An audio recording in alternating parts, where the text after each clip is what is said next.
প্রথমে এই মুহূর্তে যারা উপস্থিত রয়েছেন স্টুডিও আমার সঙ্গে, তাদের সঙ্গে আলাপ করাবো। ঝন্টু বড়াইক রয়েছেন অধ্যাপক, রাজাগোপাল ধর চক্রবর্তী রয়েছেন রাজনৈতিক বিশ্লেষক। প্রথমে ঝন্টু বাবুর কাছে যাব। ঝন্টু বাবু, আজকে সকালবেলা আমরা দেখলাম সাত সকালে 2-3 জায়গা থেকে অলরেডি অশান্তির খবর আসছে।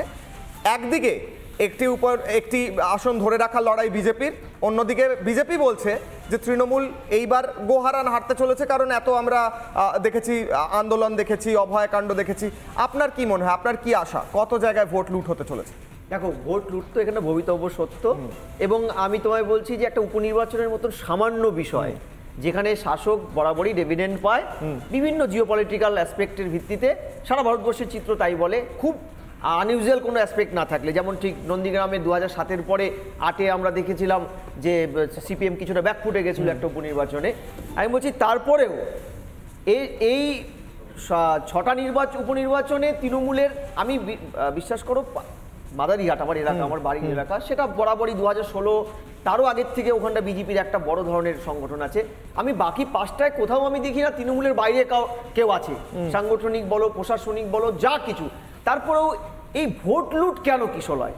কারণ এটা একটা রোগ। এই রোগটা কিন্তু শাসক তৃণমূল পুষে রেখেছে 2011-র ক্ষমতায় আসার পর থেকে, এবং এটা হবেই। যত বেলা বাড়বে তুমি দেখবে ব্যালেট নিয়ে না দৌড়চ্ছে, কোন একটা হুসেন বলকে দেখবে ব্যালেট নিয়ে দৌড়চ্ছে, খেয়ে ফেলা, মানে এগুলো হবে। এটা প্রশাসনের যন্ত্রের পাট এবং পুলিশের মদতে এটা হয়। তুমি একটু আগে দেখাচ্ছিলে ওসি একজন, তিনি তৃণমূলের দলীয় মুখপাত্রের ভূমিকায় অবতীর্ণ হয়েছেন। ফলে সিস্টেমটা তো এর বাইরে কিছু নেই, অ্যাক্টিভলি প্যাসিভ থাকে তৃণমূলের ফেভারে এই পুলিশ। ফলে এইগুলো হবে। আর আমি তোমায় বলছি যে তৃণমূল যেখানে প্রশাসন বলছে 100% কাজ হয়ে গেছে, তৃণমূল যেখানে বলছে আমাদের রাজ্যে উন্নয়নের বন্যা বয়ে যাচ্ছে, জোয়ার বয়ে যাচ্ছে, তারপরে তাদের এই ধরনের অ্যাটিটিউড, এই মানসিকতাগুলো কেন? যে এতগুলো কেন্দ্রীয় বাহিনী উপনির্বাচনে দিতে হয়, সেটা ভারতবর্ষে নজিরবিহীন। উপনির্বাচন কখন হয়, কখন যায়, আমরা নিজেরাই জানি না। একটা এরকম সিস্টেম ছিল উপনির্বাচন, তো এটা প্রথম হয়নি, ঠিক আছে? ফলে এখানে এত সেন্ট্রাল ফোর্স, সকালবেলা আমরা দাঁত মুখ মেজেই তোমার এই আসরে বসে পড়েছি। কি উপনির্বাচনে কে জিতবে হারবে সেই ব্যাখ্যায় নয়, উপনির্বাচনে শাসক কতটা ভোট লুট করবে, কোথায় কোথায় কাকে মারবে, বিরোধীদের কোথায় বসতে দেবে না, সেই পর্যালোচনায়।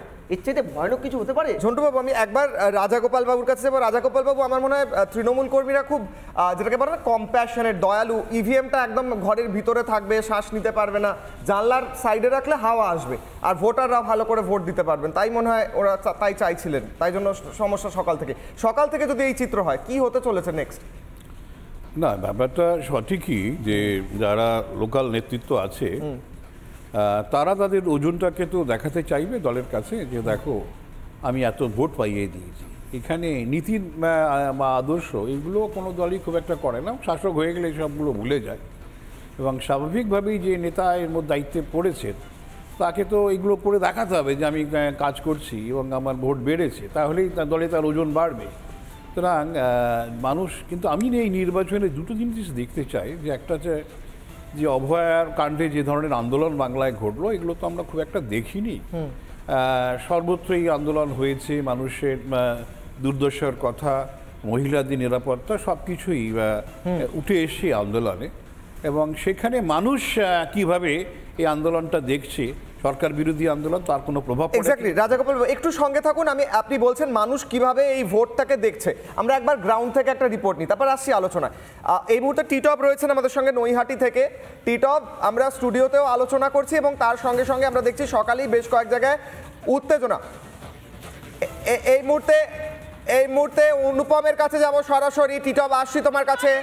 কোনো গন্ডগোলের ছবি উঠে আসছে।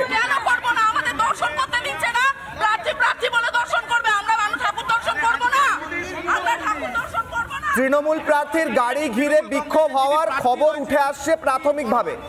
অনুপম রয়েছে সরাসরি। অনুপম, তৃণমূল প্রার্থীর গাড়ি ঘিরে বিক্ষোভ কেন, কি করলেন তৃণমূল প্রার্থী? আমি সেই ছবি দেখাচ্ছি, তুমি দেখতে পাচ্ছ যে তৃণমূল কংগ্রেসের যিনি প্রার্থী রয়েছেন সনদ দিয়ে, তার গাড়ির সামনে বিক্ষোভ দেখানো হচ্ছে। দাবি একটাই, যেভাবে বড়মার মন্দির বন্ধ করে দেওয়া হয়েছে সেই কারণে বিক্ষোভ হচ্ছে। আমি কথা বলবো,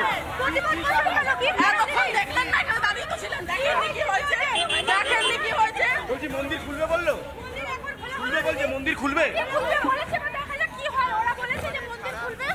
দেখো আমি একবার সরাসরি আমরা অনেকক্ষণ ধরে সেই দিদি আপনারা অনেকক্ষণ ধরে প্রতিবাদ করছিলেন। সকাল 6টা থেকে এসে এখানে মন্দিরে দাঁড়িয়ে আছি, তো এখানকার যারা মন্দিরের কমিটির লোকজন আছে তারা বলতে চাইছে যে এখানে উপনির্বাচনের জন্য মন্দির খোলা হবে না, বন্ধ, আপনারা বাড়ি চলে যান। আপনারা তাই আমরা এত দূর থেকে এসেছি মন্দিরে মায়ের দর্শন। বেশ সাধারণ মানুষ এবং যারা পুণ্যার্থী তারা বলছেন যে কেন উপনির্বাচনের জন্য মন্দির বন্ধ হবে, এই নিয়ে একটা উত্তেজনা দেখতে পাচ্ছি নৈহাটি বড়মার মন্দিরের ওখানে। আমি আরেকবার যাবো টিটপের কাছে। অনুপম সঙ্গে থাকো, পরিস্থিতির দিকে নজর রাখো। টিটপ, এই মুহূর্তে কি পরিস্থিতি?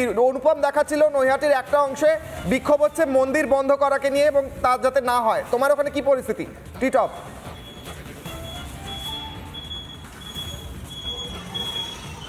দেখো একদম তাই, অনুপম যেমনটা দেখাচ্ছিলেন ঠিক তার উল্টো দিকে, অর্থাৎ ঠিক তার কাছাকাছি অন্যদিকে একদিকে দেখো সাধারণ যারা মানুষ রয়েছেন তারা কিন্তু ভোটদানে অংশগ্রহণ করেছেন, ভোট দিতে আসছেন। এখানে রাজ্য পুলিশ যেমন রয়েছে, কেন্দ্র বাহিনী কিন্তু যথেষ্ট পরিমাণে এখানে তারা তৎপর রয়েছে, প্রচুর পরিমাণে ডেপ্লয়েড করা হয়েছে যাতে কোনো রকমভাবে যাতে অপ্রীতিকর ঘটনা যাতে এই বুথ কেন্দ্রের ভেতরে বা এর যে বাইরে অর্থাৎ যে 100 মিটার তার মধ্যে যাতে না পড়ে, ঠিক তার জন্য কিন্তু এখানে প্রচুর পরিমাণে তুমি দেখো যে কেন্দ্র বাহিনীর জওয়ানরা তারা প্রত্যেকে তারা কিন্তু সশস্ত্র অবস্থায় রয়েছে, অর্থাৎ কোনো রকমভাবে সাধারণ মানুষ যারা রয়েছে শুধুমাত্র ভোটার বাদ দিয়ে তাদের কাউকে কিন্তু ভেতরে প্রবেশ করতে বা এই যে এরিয়াতে এই এরিয়াতে কিন্তু তারা আসতে দিচ্ছেন না। এখানে ভোটার যারা রয়েছেন তারাও আসছেন, তারা লম্বা লাইন, অর্থাৎ যে উপনির্বাচন সেই উপনির্বাচন অর্থাৎ ব্যাগ নিয়ে তুমি দেখো, অর্থাৎ ব্যাগ নিয়ে কিন্তু কোনো রকমভাবেই যে প্রবেশ সেই প্রবেশ কিন্তু কোনো রকমভাবেই নিষেধ।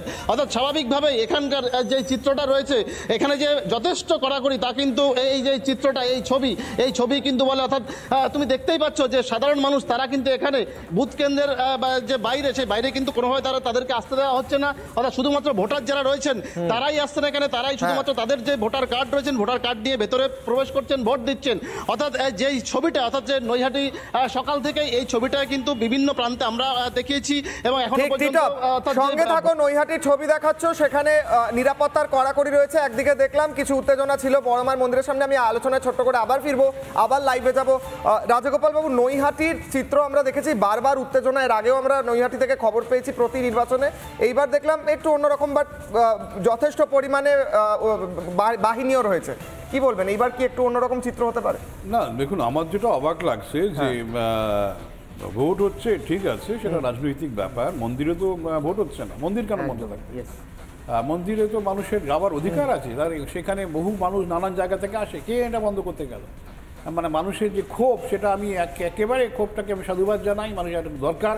কেননা মানুষ পুজো দিতে এসছেন, ভগবানের কাছে তাদের প্রার্থনা আছে, হ্যাঁ, তারা আশীর্বাদ চাইতে এসেছেন, অথচ কেউ কোনো রাজনৈতিক নেতা, আমি জানি না ইলেকশন কমিশনের কোনো আইনে মন্দির বন্ধ করার কোনো নিয়ম নেই। সুতরাং এটা কোনো রাজনৈতিক স্বার্থে কেউ না কেউ করেছে এবং এটা গহিত কাজ হচ্ছে। এবং এটাই আমার দেখা, যে আমি যেটা বলছিলাম কিশোরায়, যে এই নির্বাচনে আমি দুটো জিনিস দেখব। একটা হচ্ছে যে অভয়াকাণ্ডে মানুষ কতটা সচেতন হয়েছে, মানুষ কতটা শিখতে পেরেছে, এবং বাংলাদেশে যে হিন্দুদের উপর অকথ্য অত্যাচার ঘটেছে, এখন সেই অত্যাচার যে চারিদিকে ছড়িয়ে যেতে না পড়ে, মানুষ কতটা ঐক্যবদ্ধ হয়েছে, শিক্ষা নিয়েছে, সেটাই হচ্ছে দেখার। যদি না নেয় তাহলে তারাও বুঝতে হবে যে একদিন বাংলাদেশে যে ঘটনা ঘটছে হয়তো অন্য জায়গায় চলবে। এক্স্যাক্টলি, ভয়ঙ্কর কথা বলছেন। আমি আসছি। নানা ধরনের কন্টেন্ট দেখার জন্য লাইক করুন, শেয়ার করুন আমাদের ফেসবুক পেজ, সাবস্ক্রাইব করুন আমাদের ইউটিউব চ্যানেল। পাশাপাশি অন্যান্য ব্রেকিং নিউজের জন্য অবশ্যই চোখ রাখুন রিপাবলিক বাংলায়।